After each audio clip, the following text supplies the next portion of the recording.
찬송하시겠습니다. 찬송가 359장입니다.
마가복음 11장 12절에서 25절 말씀입니다.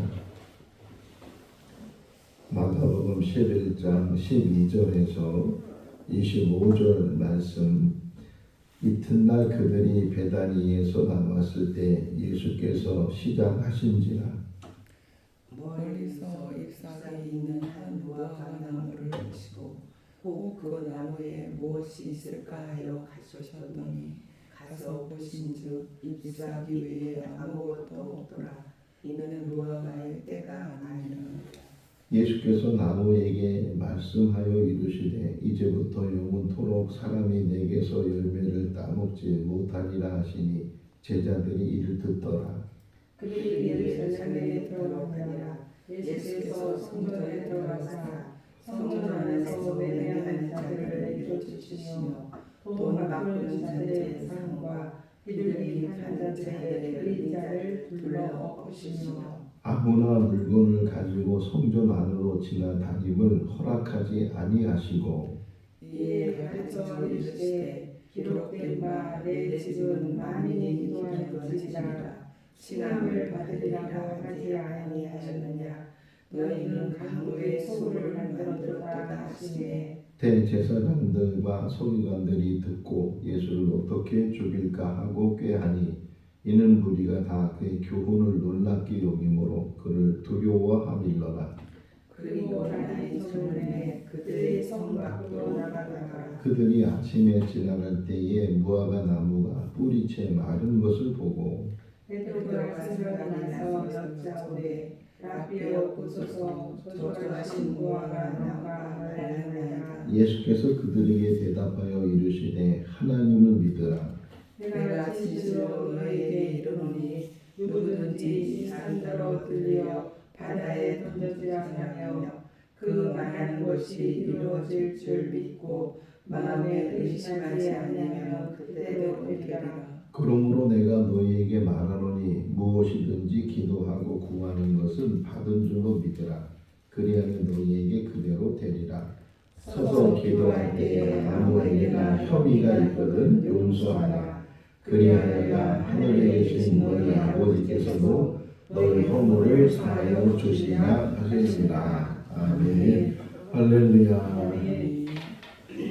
이틀 전에 부활주일 예배를 다 마치고 오후에 집에 가서 좀 휴식을 취하고 그러면서 기독교 방송을 틀었는데 어떻게 틀다 보니까 가톨릭 방송 채널이 나왔어요.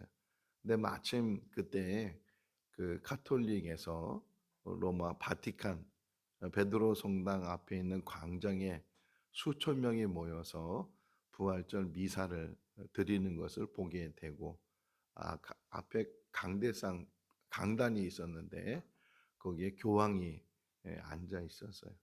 어쨌든 순서에 의해서 여러 가지 부활절 미사 드리는 것을 얼마 보다가 이제 채널을 기독교 방송으로 돌렸는데 어제 또 이렇게 뉴스를 보니까 그 교황이 선종했다. 세상을 떠났다.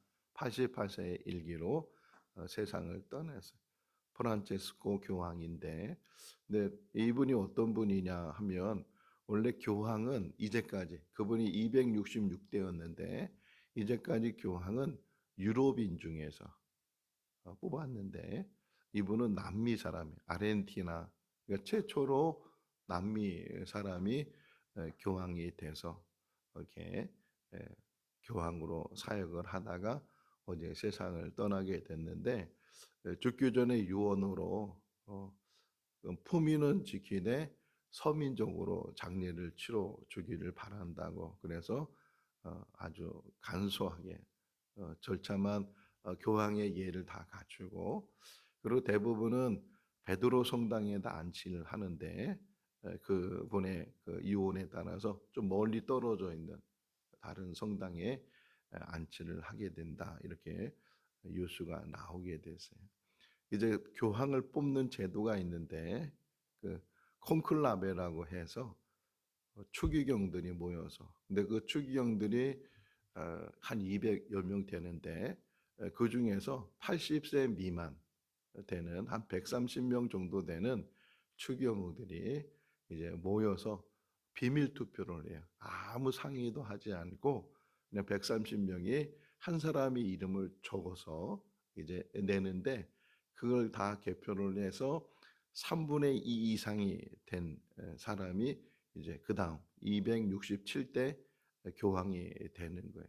근데 이게 며칠 제일 빠르면 한 이틀 3일 만에 그렇게 될 수도 있고 아니면 몇 달씩이나 계속 그러니까 상의도 없는 거예요. 그냥 비밀로 추기경들이 그러니까 자기들이 선거권과 피선거권들이 다 있어요. 70세 이상 우리나라 지금 생존한 추기경이 2분 계신데 그 중에 한 분이 유흥식 추기경이 80세 미만이라 거기에 참여하게 되고 후보도 되는 거죠. 40명 안에 들어가 있다 이런 요소도 있게 되는데 어쨌든 이렇게 써서 내서 그거를 태워요. 태워서 그래서 연기가 까만 연기가 나면 아직 못 뽑았다는 표시고 하얀 연기가 나면 뽑았다는 표시인데 그 하얀 연기가 어떻게 까만 연기가 어떻게 나는가 그냥 태우면 까만 연기가 나는데 거기다 뭔가를 첨가하면 그러면 하얀 연기로 그게 바뀌게 돼서 교황이 선출이 됐다 그런 표시를 한다고 해요. 또 오늘 새벽에 그 교황 생각을 하면서 혹이나 그 교황이 어제 이렇게 선종하지 않고 지난 주간에 혹 선종을 했으면 세상을 떠났으면 또 가톨릭 안에서 얼마나 이게 지금 막 예수님의 부활에 대해서 부활 거에 대해서 준비를 하고 다 그랬는데 또 교황이 또 세상을 떠났으니까 이중적으로 두 가지를 다 해야 되는데 사람이 죽는 것이 정해져 있지 않지만 또 어떤 면에서는 그 프란체스코 교황이 부활절 미사까지 다 집례를 하고 그리고 그 다음 날 세상을 떠났다 하는 것도 어떤 면에서는 참 이게 마음대로 되는 일은 아니지만 그래도 끝까지 그분이 부활절 예배까지 드릴 수 있도록 어떻게 보면 어 인내하고 기다리고 그리고 부활절 예배가 다 끝나고 나니까 긴장이 풀어졌든지 어떻게 했든지 그래서 어쨌든 하나님의 부르심을 받지 않았는가. 오늘 이 새벽에 생각하면서 우리들도 언제 세상을 떠날지 모르는데 이 세상을 떠날 때까지 우리가 해야 될 본분, 우리가 주님을 위해서 뭔가를 할 수 있는 그런 삶을 살다가 하나님의 부르심을 받는다는 것이 그것보다 복된 삶은 없을 것이다. 그런 생각을 갖게 돼요. 자, 예수님의 마지막 사역이 이제 계속 진행되고 있는데 이 마지막 사역 속에서도 예수님은 두 가지예요. 하나는 하나님의 말씀을 순종하는 삶이었고 또 하나는 더불어서 제자들에게 계속적으로 마지막까지 가르침, 그러니까 교육을 하시고 교훈을 주시고 그런 일들을 계속 하셨어요. 어떤 면에서는 자기 일이 급하면 다른 사람에 대해서 그보다 더 관심을 안 갖잖아요. 그런데 주님은 두 가지 일을 똑같이 계속 진행해 가셨다. 그게 바로 오늘 이 무화과 나무 사건이에요. 그러니까 예수님이 예루살렘에 들어가셔서 나귀 타고 그것도 다 예언되어 있는 말씀을 이제 이루셨는데 요 시작이 12절 시작을 보게 되면 예수님이 시장하셨다. 배가 고프시죠? 배가 고프 시장하셨다. 근데 저마침에 무화과 나무가 있는 거예요. 입이 좀 이렇게 무성하게 있으니까 혹이나 저 나무에 열매가 있을까? 그래서 그 나무에 가까이 갔는데 잎만 무성하고 열매가 없었어요. 그러다 보니까 예수님께서 그 나무에 대해서 너 이제부터는 사람들이 너에 대해서 열매를 따먹을 수 없게 될 것이다. 이렇게 그 무화과 나무에게 말을 했다. 말을 했다. 이렇게 기록이 되어져 있어요. 그러고서 이제 지나갔거든요. 지나가서 성전 안에 들어가 보니까 막 거기에 매매하는 사람들, 뭐 돈 바꿔주는 사람들, 성전이 거룩한 곳이고 그리고 여기 예수님 표현처럼 하나님 앞에 기도하는 곳이고 그런 곳인데 막 시장터를 만들어 놓고 심지어는 강도의 소굴처럼 그렇게 만들어 놓고 언제부터 이렇게 됐는지 그냥 그 짐승 원래는 성전에서 제사를 드리기 때문에 사람들이 제사들이 오는데 가까이 있는 사람들은 자기가 재물을 가지고 올 수 있지만 멀리서 오는 사람들은 재물을 가지고 오다가 뭐 흠집이 생기고 상처가 나고 이러면 안 되니까. 그러니까 재물은 흠이 없어야 된다. 이런 말씀이 있는 것처럼 그래서 그냥 돈을 들고 와요. 돈을 들고 와서 성전에 가서 거기서 재물을 하나 사서 제사장에 갖다 줘서 재물을 바치는 일인데 그러다 보니까 자연스럽게 이 짐승을 재물을 파는 상인들이 그 안에 있게 되고 근데 이게 점점 대제사장과 상인들과 결탁을 하고 막 이래 가지고서 그 안에서 파는 것만 또 재물로 바치게 하고 뭐 이런 여러 가지 또 그 성전 안에서는 헌금을 하는데 그냥 일반적인 돈을 헌금하는 것이 아니고 성전 안에 쓰여지는 이 돈이 있어요.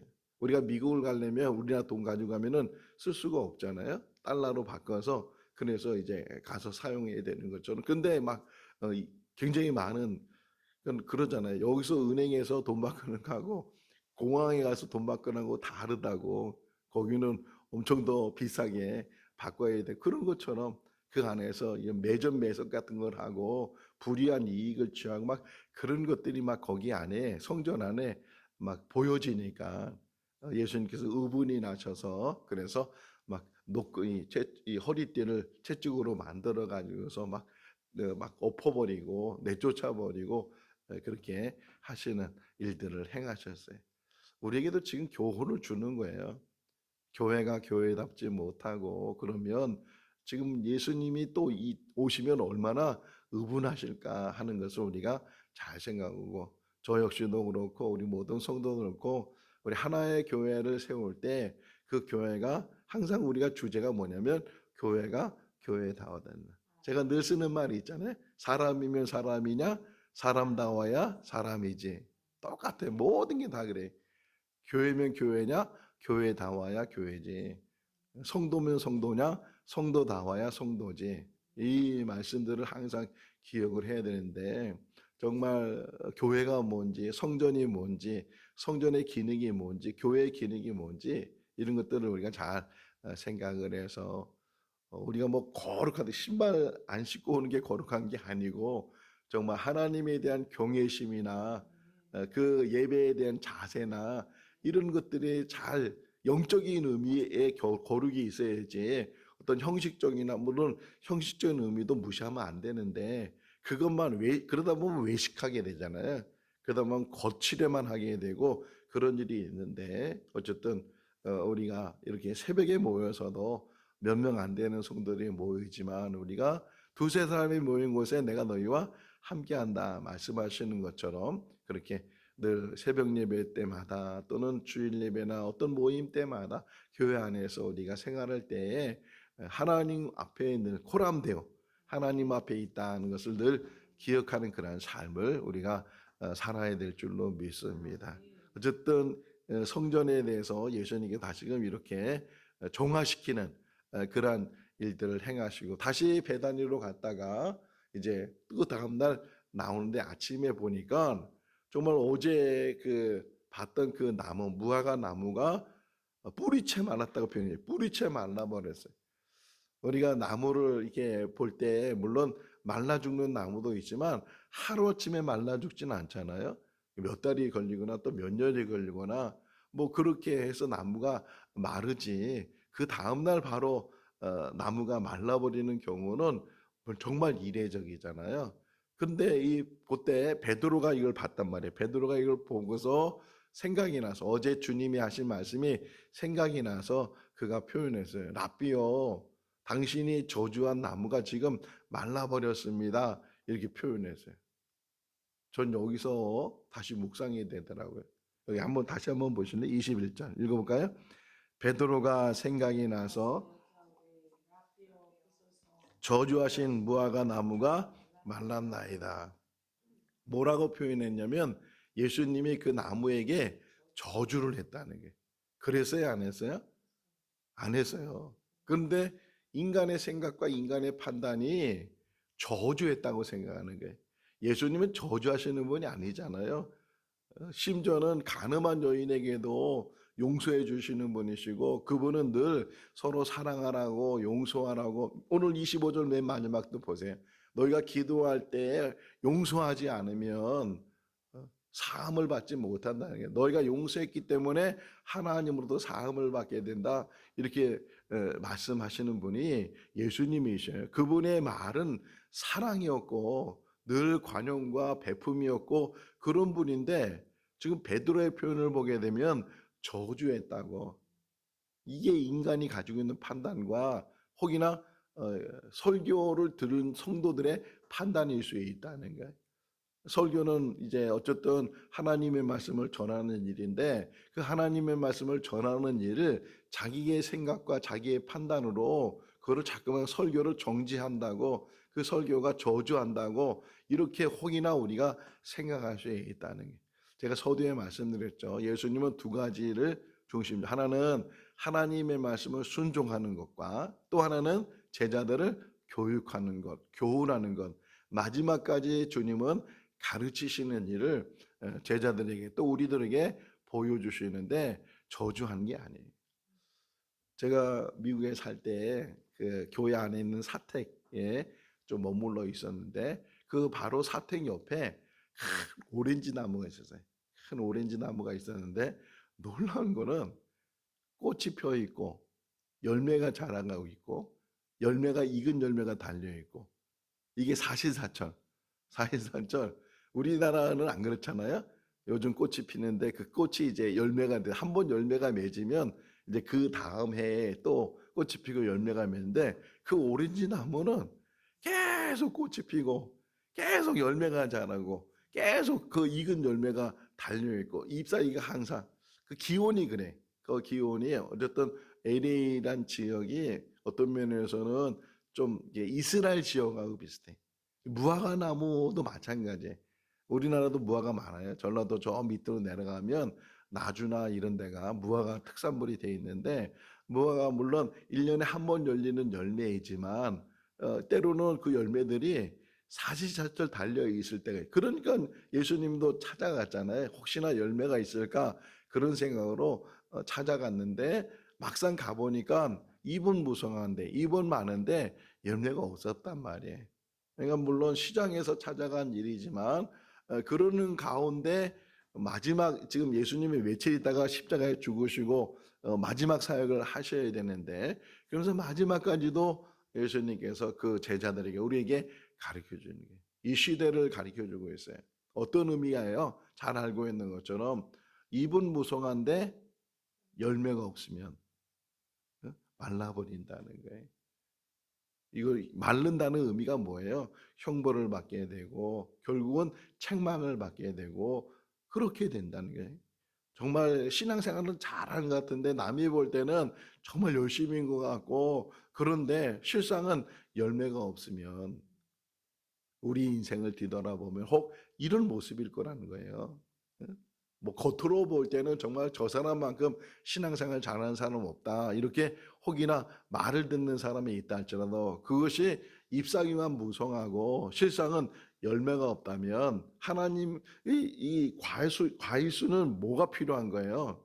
열매가 필요한 거잖아요. 감나무를 심으면 감이 나와야 되고 사과나무를 심으면 사과가 나와야 되고 근데 잎만 무성하면 그게 무슨 소용이 있겠어요? 사과가 열려야 되고 감이 열려야 되고 인생도 마찬가지라는 거예요. 열매를 맺어야 된다. 자, 또 하나 오늘 새벽에 묵상된 게 자, 베드로는 분명히 저주했습니다. 당신이 저주한 나무가 말라버려 이런 의미잖아요. 저주한 나무가 말라버렸습니다. 이렇게 그가 말했을 때 혹 우리 같으면 우리 인간적인 우리 같았으면 뭐라 그래? 야, 난 저주한 적 없어. 내가 저주한 거 아니야. 혹 이렇게 이유와 설명 또는 어떤 말을 했을 텐데 주님 표현을 보세요. 전혀 거기에 대해서 대꾸해 주지도 않았어요.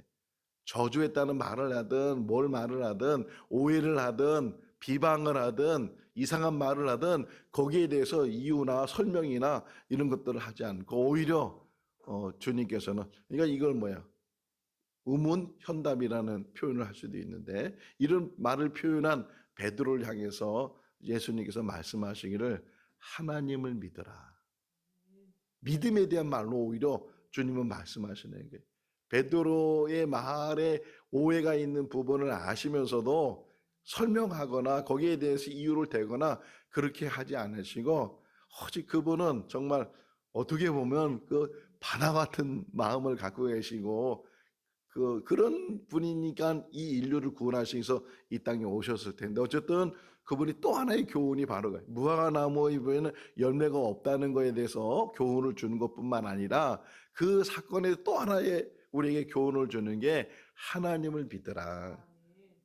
그 하나님을 믿는 게 뭐냐 그러면 하나님의 전능하심을 믿으라는 거예요.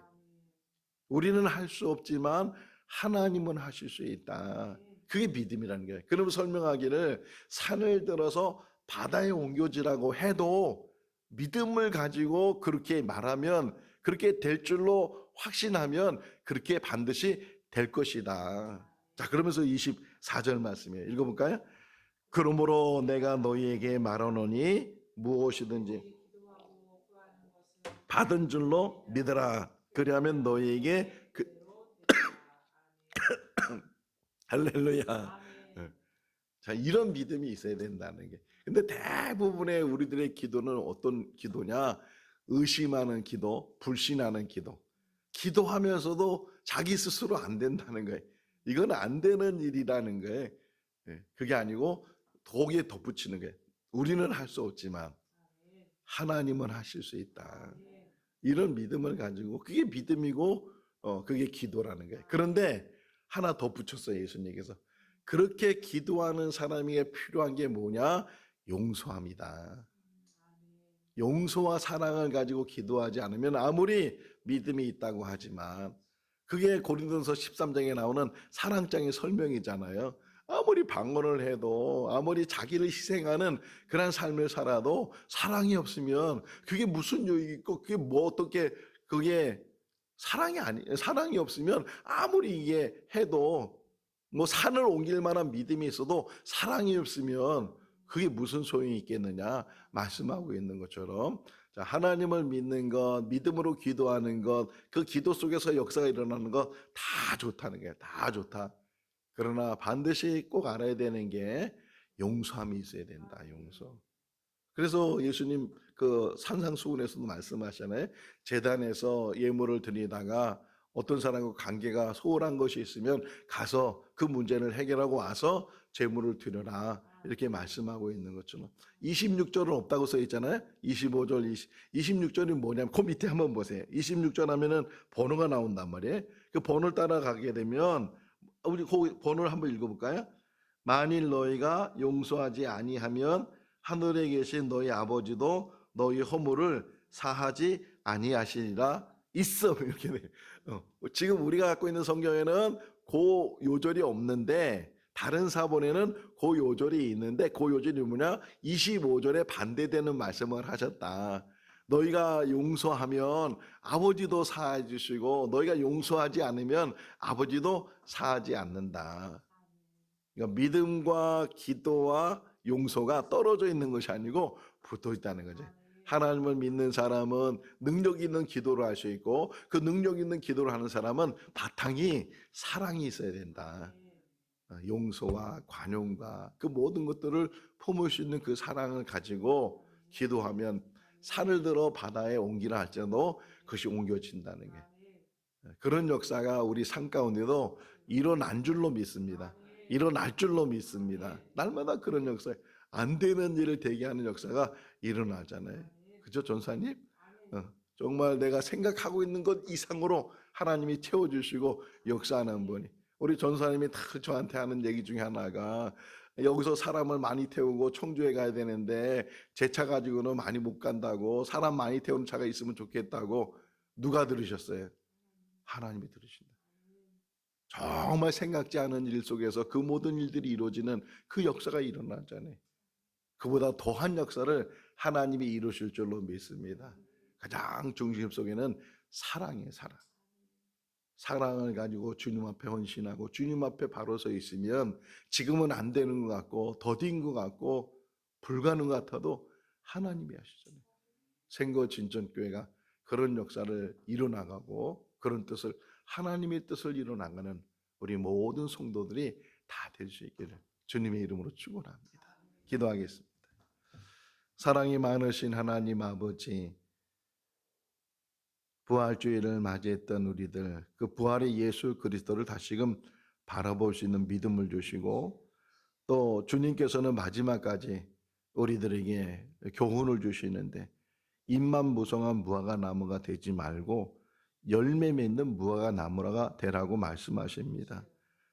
성전을 더럽히지 말고, 우리 몸은 성전이라고 했는데 우리 몸을 더럽히지 않도록 은혜를 베풀어 주시고 하나님을 믿되 믿음의 기도를 갖게 해주시고 사랑으로 그 모든 삶을 관용하게 하여 주시옵소서. 너희가 허물을 덮어주면 주님께서도 우리 허물을 덮어주시고 너희가 허물을 덮지 아니하면 주님께서도 우리 허물을 덮지 않는다고 말씀하셨습니다. 하나님 우리에게 더 넓은 마음을 주시옵소서. 용서하는 마음을 주시옵소서. 관용과 긍휼의 마음을 허락하여 주시옵소서. 오늘도 주 안에서 복된 하루의 삶이 되게 하여 주시기를 간절히 바라옵고 예수 그리스도 이름으로 기도하옵나이다. 아멘.